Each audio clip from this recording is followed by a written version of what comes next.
ভোটের আগে সরগরম বর্ধমান।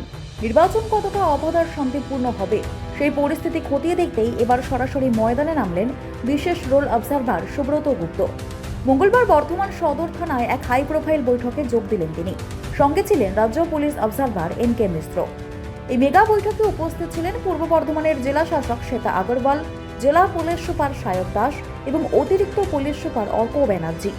সূত্রের খবর, বর্ধমান সদর থানাসহ জেলার প্রতিটি কোণায় আইন শৃঙ্খলা পরিস্থিতির খুঁটিনাটি রিপোর্ট তলব করেছেন অবজারভাররা। কমিশনের একমাত্র লক্ষ্য কোনো অশান্তি নয়, বরং সাধারণ মানুষ যেন নির্ভয়ে তাদের ভোটাধিকার প্রয়োগ করতে পারেন। পুলিশ সুপার সায়ক দাস জানিয়েছেন, রাজ্য পুলিশ অবজারভার ও রোল অবজারভারের উপস্থিতিতে জেলার সামগ্রিক নিরাপত্তা ব্যবস্থা নিয়ে দীর্ঘ আলোচনা হয়েছে। বিশেষ করে স্পর্শকাতর এলাকাগুলোতে কি কি আগাম ব্যবস্থা নেওয়া হয়েছে তা হাতে কলমে বুঝে নিয়েছেন আধিকারিকরা। শান্তি বজায় রাখতে প্রশাসনের পক্ষ থেকে জিরো টলারেন্স নীতি নেওয়া হয়েছে।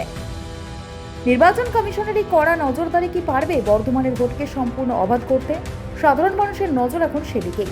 তবে আজকের এই হাই ভোল্টেজ বৈঠক স্পষ্ট করে দিল, ভোটের ময়দানে 1 ইঞ্চি জমিও ছাড়তে নারাজ প্রশাসন।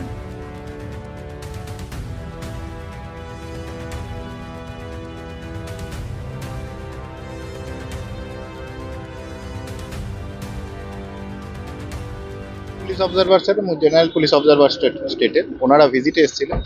তো এখানে এসপি, ডিএম এবং সেন্ট্রাল ফোর্সের যিনি ডিস্ট্রিক্ট কোঅর্ডিনেটর আছেন তাদের সাথে একটা মিটিং করলেন বর্ধমান থানায়। ওই মিটিংটা করে ওনারা চলে গেলেন। ঠিক আছে,